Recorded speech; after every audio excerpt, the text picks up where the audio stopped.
Rachel, I'd like to talk to you about your work. New York Magazine called you the Hooker Laureate of the Dirtbag Left. What does that mean? I think you'd have to ask Caitlin Phillips. Yeah. What do you think it means? She'll be on next. We're going to put her on the spot here. Yeah. So what does it mean to you, Virgil? Well, I mean, I guess what I focus on there is why the dirtbag left part. Because I understand, you're a sex worker and a Hooker Laureate is a poet, right? Yeah. But why the dirtbag left stuff? I mean, do you consider that your writing and your mode of being to be inherently political? I mean, Porn Carnival is a very political book to me. It's just very much about capitalism and finding yourself at the specter of capitalism and rich people and just luxury and just ended up hating money at the face of this huge amount of luxury that just exists on this level that most people don't get to see. Yeah, I mean, I feel like the book is very anti-capitalist and has a lot of leftist threads throughout, while still just having this space of parties and luxury and orgies. So I guess that's sort of where the dirtbag part would come in. Sure. There is I think in recent years, Decadence has gotten a very bad rap. Mm-hmm. And there has been something of a traditionalist backlash that you see from both the right and the left. But by and large, that backlash to that traditionalism, it's not really a coherent political orientation. It's just, pure reflexive reaction. But I'm curious how you would respond to critics of Decadence, because you're someone who embraces Decadence, particularly as a political act. Yeah, well, I mean, I just think that what people consider Decadence, when people were so mad about Caitlin Phillips's article, the Hooker Laureate of the Dirtbag Left article, what they considered Decadence to me was just my friends and I who, were mostly sex workers, or, maybe they're other types of criminals, or maybe they're just writers, maybe they're just journalists, maybe they're podcasters. The way that we come together and show care for each other and are there for each other is through having parties and maybe doing drugs and maybe having sex and having orgies. And so these things that people were considering decadence, to me, were just ways of care and ways of creating community. And it's also not community for most of us stopped there. All that party, all of the funds went to mutual aid as well, so there was an actual point of organization at the party, at the book party that she was writing about. But yeah, I don't know. I have this one poem in my book called The Roses of Heliogabalus. The title is derived from Heliogabalus, who was a real person. She was this Roman teenage empress. So she was a trans empress, which most historians don't honor her preferred pronoun, but she said over and over that she preferred she. So, and she was sort of blamed for the fall of Rome, even though I'm sure the stories about her are completely out of control. Yeah. And I think it's just very typical. She was blamed for the fall of Rome because when she sort of came to power, she threw all these parties and famously had only beautiful men as her staff and all of these things. Not to say she was a great person or something, I don't know.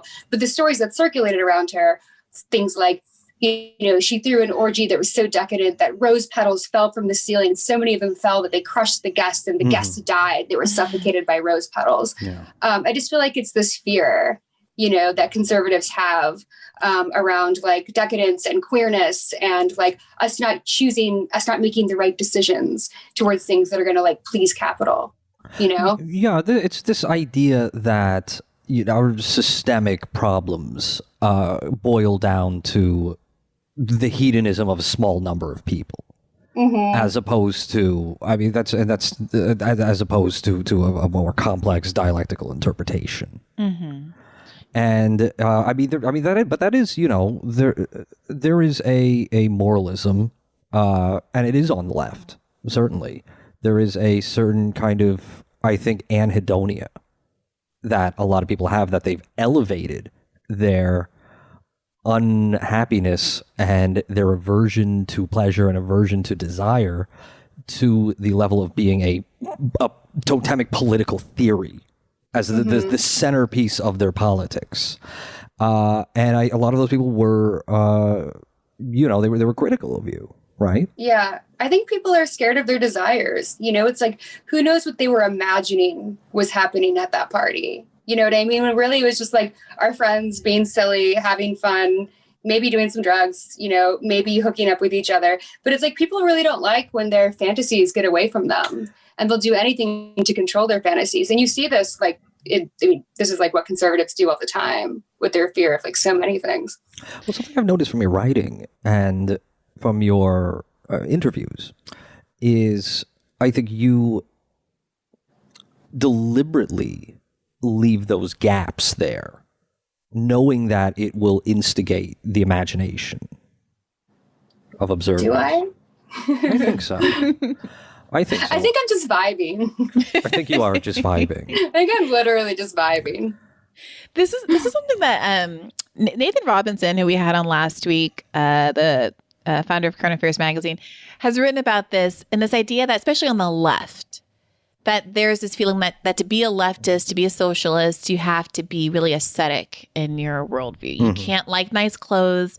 You can't want to live in a Baroque house. You have to subscribe to a kind of like Bolshevik architecture, like concrete buildings, and that to be socialist is to forego a desire for like beauty or pretty flowers or light and warmth. And he really rejects that outright, and that's part of why he chooses to dress the way he does. And to he moved to New Orleans because he just feels like it's a city with texture and vibrancy and color and light. And he really pushes back against the idea that the left has this kind of aesthetic thing. Meanwhile, we know what the center does. The center says, oh gosh, how can you support Bernie Sanders if you own a cell phone? You are a hypocrite. Shame on you.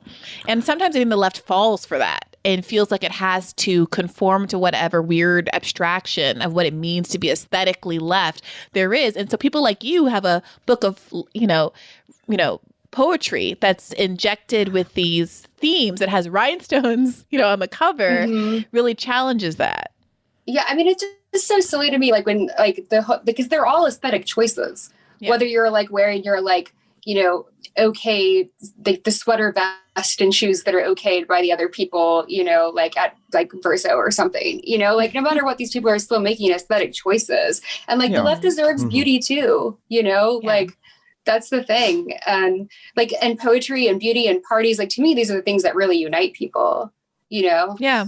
I talk about, when I was bringing up criticism, I talked about the left, but, I don't want to let liberals in the center off the hook here.